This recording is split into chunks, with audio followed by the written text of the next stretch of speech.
Hello class, आज हम 3.5 करेंगे और इसका फर्स्ट क्वेश्चन नहीं करना है क्योंकि क्रॉस मल्टीप्लिकेशन मेथड हटा दिया गया है सिलेबस से।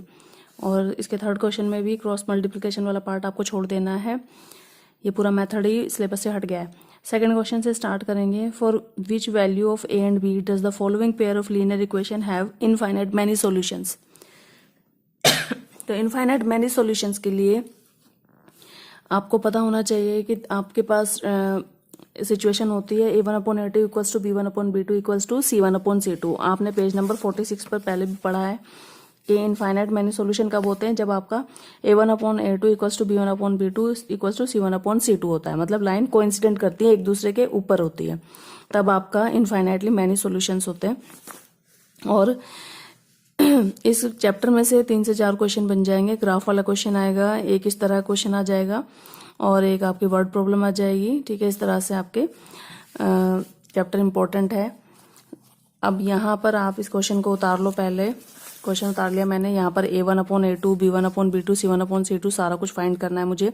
तो x का जो कोफिशिएंट होता है वो हमारा a1 होता है, y का जो कोफिशिएंट होता है हमारा b1 होता है, और जो सिंपल कोई भी डिजिट है तो आपकी वो c1 हो गई। फर्स्ट इक्वेशन की बात करें तो a1 b1 c1। Second equation की बात करेंगे तो a2 b2 और c2। अब यहाँ पर हमारा इनफाइनाइटली मैनी सोल्यूशन के लिए क्या कंडीशन बनती है, a1/a2 equals to b1/b2 equals to c1/c2। हमने बस फॉर्मूले में यहाँ पर वैल्यू रख देनी है। a1 हमारा कितना है, 2 है, a2 कितना है, a/b, ऐसे हमारा b1 कितना है, 3 और b2 उसके नीचे, ऐसे c1/c2। वैल्यू निकालनी है इक्वेशन से a1 a2 b1 b2 c1 c2, और उनको ऐसे फॉर्मूले में पुट कर देना है, इस कंडीशन में पुट कर देना है। अब यहाँ पर आप एक बार तो इसे और इसको, या फिर इसको किन्हीं दो को लेकर आप इक्वेशन बनाएंगे, 2 इक्वेशन। तो पहली बार मैंने इसको और इसको ले लिया है और सॉल्व किया। अब मैंने क्रॉस मल्टीप्लाई किया, पहले 2 की इसमें मल्टीप्लाई की पूरे इनमें नीचे, और 7 की इस पूरे में यहाँ पर इस साइड मल्टीप्लाई की, और ए बी वालों को एक तरफ कर लिया और डिजिट्स को एक तरफ कर लिया। अब ये सॉल्व कैसे किया, ये बेसिक मैथ आपकी अगर अच्छी होगी तो आप इसको इजीली समझ पाएंगे। 2 की आप कितने 3 में मल्टीप्लाई की, 2 3 जा 6, 2 की बी में करेंगे 2b, और 2 की 2 में करेंगे तो 4। ऐसे 7 की ए और बी दोनों में करनी है। ए वालों को एक तरफ, ए बी वालों को एक तरफ और डिजिट एक तरफ कर दिया मैंने। यहाँ पे मैंने माइनस किया, प्लस का 7a था, इधर आकर माइनस का 7a हो गया। 7a में से 6a गया तो a बचा, मतलब 1 बचा, लिखा नहीं जाएगा। और 2 और 7 कितना हो गया, 9b इक्वल्स टू 4। ये हमारी फर्स्ट इक्वेशन हो गई। ठीक है, अब हमें दूसरी इक्वेशन बनानी, या तो इन दोनों को ले लूँ या इन दोनों को ले लूँ। अब की बार मैं इन दोनों को ले लेती हूँ। तो इन दोनों को लेने के बाद फिर मैंने वही क्रॉस मल्टीप्लाई किया, इक्वेशन सॉल्व की। सॉल्व करने के बाद सारी डिजिट एक तरफ और अल्फाबेट एक तरफ, ए बी वालों को इधर कर लिया। डिजिट यहाँ पर कोई थी नहीं तो उधर 0 बचा। अब ये 3a में से 2a गया तो a बचा माइनस का, क्योंकि माइनस की डिजिट बड़ी है। और प्लस 2 और 3 हमारा हो गया 5b। अब इसको उधर भेज देती हूँ तो 5b उधर जाकर हो गया माइनस का 5b। ये आपका बेसिक मैथ डिपेंड करता है आगे कितना अच्छा है, आप कितने अच्छे से आंसर निकाल पाते हैं। यहाँ से मेरी जो a की वैल्यू आई है, ये मेरी इक्वेशन 2 है, और इक्वेशन 1 मेरी यहाँ बनी थी। तो इक्वेशन 2 में मैंने a की वैल्यू मेरी आ गई है, जो कि मैं यहाँ पुट करूंगी, इसको सॉल्व करूंगी, b निकल आएगा। ये देखो, मैंने यहाँ a की वैल्यू जो मैंने फाइंड की थी 5b, वो यहाँ पर पुट कर दी है। इसको सॉल्व करने के बाद मेरे पास b आ गया है, और b को मैं यहाँ पर पुट कर दूंगी, तो सॉल्व करने के बाद मेरा क्या आ जाएगा, a आ जाएगा। इस तरह से आपको करना है क्वेश्चन। मेन चीज आपकी यहाँ है जो आपको क्वेश्चन में समझनी पड़ेगी कि क्या कंडीशन दी है। इस क्वेश्चन में ये कहा था इनफाइनाइटली मैनी सॉल्यूशन, तो मैंने ये वाली कंडीशन अप्लाई की है। नेक्स्ट क्वेश्चन में इन्होंने कहा है no solution, linear equation solve करनी है। कौन सी कंडीशन से, नो सॉल्यूशन वाली कंडीशन से। तो वहां पर मेरी कंडीशन चेंज हो जाएगी, ये चीज चेंज हो जाएगी। यहाँ आपकी कैलकुलेशन आपको आनी चाहिए अच्छे से, कैलकुलेशन ही आपकी मेन है, और ये कंडीशन। नेक्स्ट आपका क्वेश्चन उतार लिया मैंने, ये क्वेश्चन है आपका, इसमें कहा है कि नो सॉल्यूशन। अब नो सॉल्यूशन के लिए हमारी कंडीशन होती है a1/a2 equals to b1/b2 not equal to c1/c2। तो यहाँ पहली इक्वेशन से a1 b1 c1 निकालेंगे। तो यहाँ a1 हो गया हमारा 3, b1 हो गया हमारा, यहाँ कुछ नहीं है तो 1 लेंगे, और c1 हो गया हमारा 1। ऐसे ही a2 हमारा हो गया 2k-1, b2 हमारा हो गया k-1, और c2 हमारा हो गया 2k+1। इनको बस यहाँ पुट कर देना है, a1/a2, b1/b2, c1/c2, 2 लेकर चलना है स्टार्टिंग की। ठीक है, मैंने कहा था इसको इसके साथ ले लो, इसके साथ ले लो, तो स्टार्टिंग के 2 ले लो, दोनों में k है और सॉल्व करो इसको। और यहाँ पर क्रॉस मल्टीप्लाई किया, 3 की k में मल्टीप्लाई हुई, फिर 3 की 1 में हुई, 1 की 2 में हुई, 2k में, और 1 की फिर 1 में हुई। तो ये आ गया आपका, k वालों को एक तरफ कर लिया मैंने, डिजिट्स को एक तरफ कर लिया, और सॉल्व करके k की वैल्यू आ गई मेरी 2। प्रॉब्लम देख लेते हैं इस चैप्टर की। अब थर्ड क्वेश्चन में आप सब्स्टिट्यूशन मेथड से, सब्स्टिट्यूशन वाले से कर दीजिएगा, क्रॉस मल्टीप्लिकेशन छोड़ दो। अब इसमें लीनियर इक्वेशन बनानी है, पहले तो हमें वर्ड प्रॉब्लम जो दी है इसकी लीनियर इक्वेशन बनानी है, और किसी भी मेथड से जो आपको इजी लगे उससे सॉल्व कर देना है। इन्होंने कहा है any method, you can use any method, या तो सब्स्टिट्यूशन या आपका एलिमिनेशन, 2 मेथड है। क्रॉस मल्टीप्लिकेशन तो हट गया सिलेबस में से, दोनों में से जो आपको इजी लगे उससे सॉल्व कर सकते हैं। पहले इक्वेशन बनाएंगे। First question, A part of monthly hostel charge is fixed and remaining depends on the number of days one has taken food in the mess. अब एक हॉस्टल है, उसका कुछ चार्ज तो फिक्स है, उसके बाद डिपेंड करता है आप कितने दिन हॉस्टल में खाना खा रहे हो, रह रहे हो, बाकी उस पर डिपेंड करता है, पर डे के हिसाब से लगता है। एक स्टूडेंट ए है जो कि 20 डेज तक रहा है, तो उसने 1000 रुपीज पे किए हैं। ऐसे ही एक और स्टूडेंट बी है जो 26 डेज तक रहा है और उसने 1180 रुपीज पे किए हैं। तो हमें फिक्स चार्ज निकालना है और फूड पर डे निकालना है। हमने इस तरह का क्वेश्चन 3.3 में भी किया है, 3.4 में भी किया है। 3.3 में टैक्सी वाला क्वेश्चन इस तरह का था, और 3.4 में लाइब्रेरी वाला इसी टाइप का क्वेश्चन था। तो यहाँ पे आप फिक्स चार्ज तो ले लीजिएगा x, और चार्ज पर डे जो खाने का लग रहा है वो y ले लेना।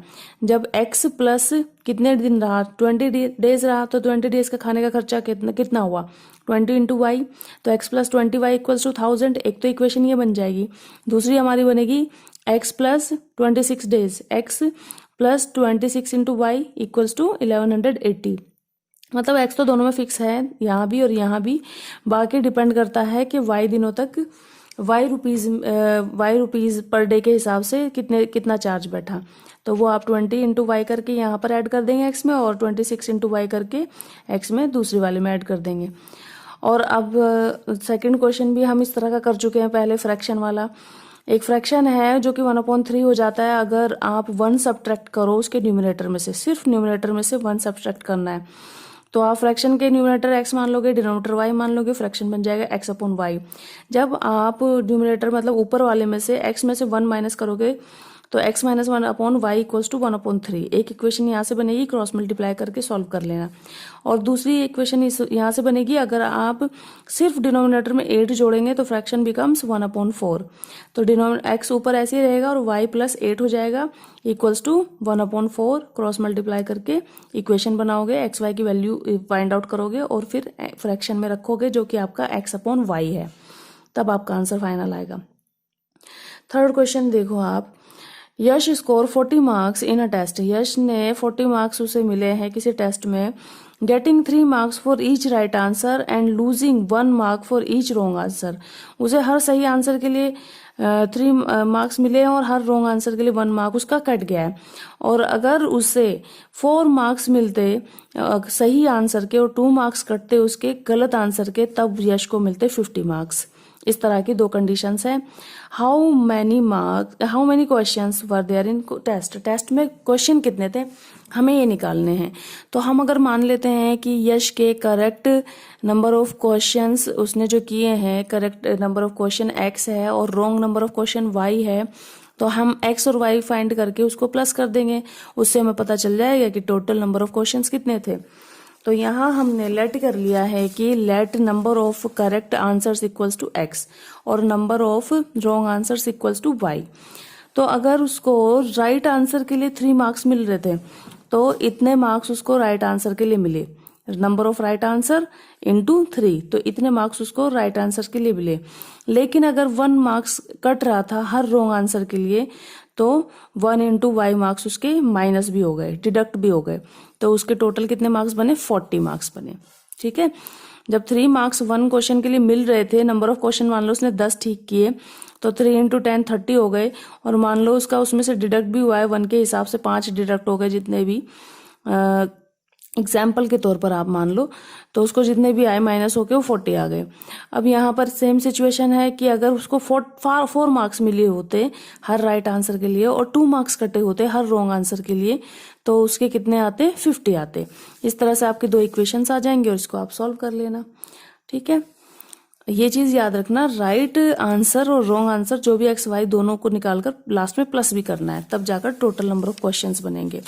अब नेक्स्ट क्वेश्चन है, place A and B are 100 kilometre apart on a highway. कोई जगह है, प्लेस ए और बी, उनके बीच की दूरी कितनी है? 100। One car start from A, another car start from B. If the car travels in the same direction with the different speeds they meet in 5 hours. ठीक है, अब ये कह रहे हैं दो डिस्टेंस है ए और बी, उनके बीच की दूरी 100 किलोमीटर है। 2 कार स्टार्ट हुई है, एक ए से और एक बी से चलना स्टार्ट किया, और जब वो सेम डायरेक्शन में जा रही हैं, एक ही डायरेक्शन में जा रही हैं, तो वो 5 घंटे बाद जाकर आपस में मिलती है। पहली सिचुएशन ये है। तो वो 2 प्लेस जिनके बीच की दूरी 100 किलोमीटर है, मैंने मान लिया यहाँ पर ए और बी। अब एक कार ए से चलती गई, ऑब्वियसली ये तेज चली होगी, तभी तो उसने उसको पकड़ लिया जो बी से चली थी, ये बी से चली है, और चली दोनों किस में है? सेम डायरेक्शन में, तब जाकर वो 5 आवर्स में आपस में मिल गई। तो यहाँ पर हमें स्पीड निकालनी है दोनों कार्स की। तो स्पीड हमारी लेट कर ली, पहली जो ए कार है, ए से चलने वाली कार है, उसकी x किलोमीटर पर आवर है, बी से चलने वाली कार की speed y kilometre per hour है। और स्पीड हमारे एक चीज है डिस्टेंस, जो दोनों में कॉमन है। अगर मैं उससे क्वेश्चन को आगे करना चाहूँ तो ही कर पाऊंगी। Distance equal to speed into time. तो स्पीड कितनी है फर्स्ट वाली कार की? फर्स्ट वाली कार ने कितना डिस्टेंस कवर किया है 5 आवर्स में? तो speed x into time equals to 5 hours. तो स्पीड इंटू टाइम करके ये इसका डिस्टेंस निकल आया जो कार ए ने ट्रेवल किया। अब डिस्टेंस बी कार ने कितना किया है, उसका भी 5 इंटू स्पीड, मतलब टाइम इंटू स्पीड करके, जो कि फॉर्मूला है टाइम इंटू स्पीड करके डिस्टेंस निकाल लिया कि बी ने कितना कवर किया। अब अगर इस डिस्टेंस को जो ए ने कवर किया यहाँ तक और ये जो बी ने कवर किया यहाँ तक, अगर मैं इसमें से इसे घटा दूं तो मेरा क्या बचेगा? 100। इस डिस्टेंस में से अगर मैं ये डिस्टेंस हटा दूं, माइनस कर दूं, तो मेरा कितना बचेगा? 100। और ये डिस्टेंस कितना है? 5x। ठीक है, हमने अभी निकाला है टाइम इंटू स्पीड करके। तो ये मेरा डिस्टेंस कितना है? 5x, और ये मेरा डिस्टेंस कितना है? 5y। तो 5x minus 5y equals to कितना बचेगा? 100। इस पूरे में से ये माइनस कर दिया, तो यहाँ मेरा आ गया 5x minus 5y equals to 100।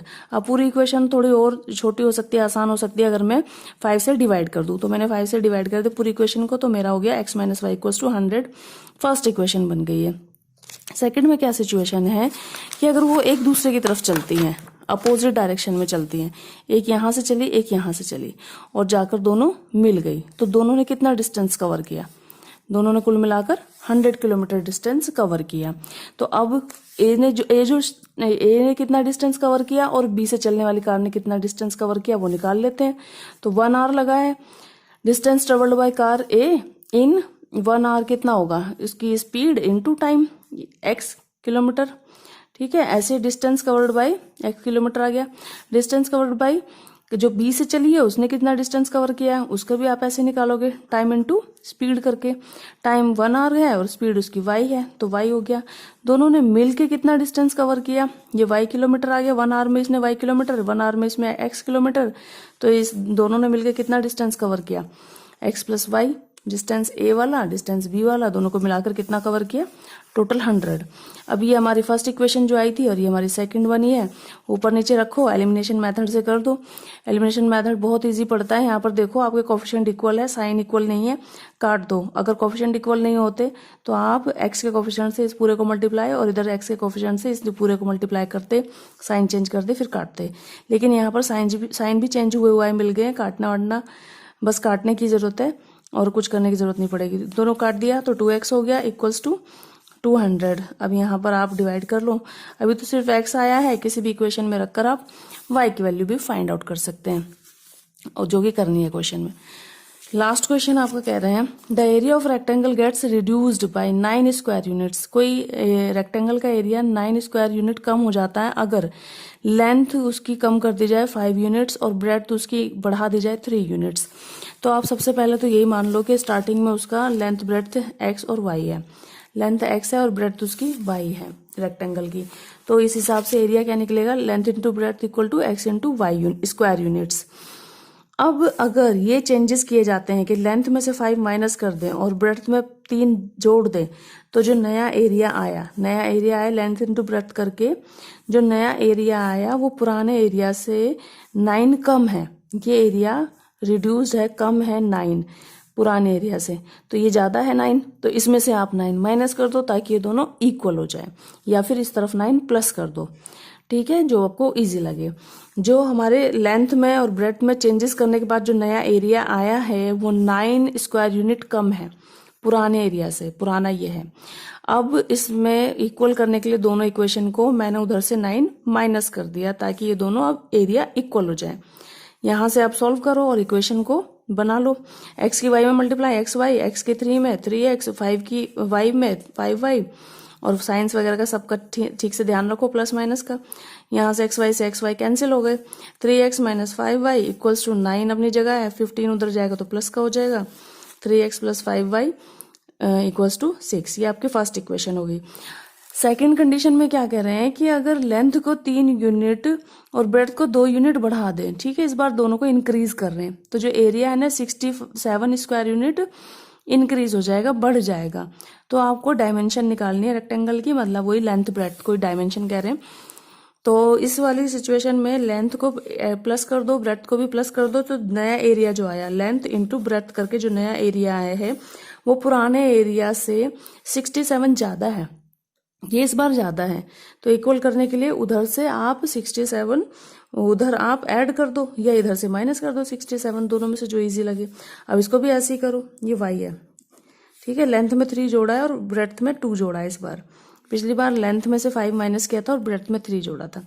अब यहाँ फिर से सॉल्व करो, x y की मल्टीप्लाई कर दो, फिर x की 2 में कर दो 2x, फिर 3 की y में कर दो 3y, और 3 की 2 में कर दो 6 equals to x y plus 67। X y से एक्स वाई कैंसिल कर दो तो 2x plus 3y equals to 67, और ये 6 उधर जाकर माइनस हो जाएगा, 2x plus 3y equals to 61। ये आपकी सेकंड इक्वेशन। दोनों इक्वेशन को आपको इन दोनों को लेना है और सॉल्व कर लेना है, एक्स वाई की वैल्यू निकाल लेनी है।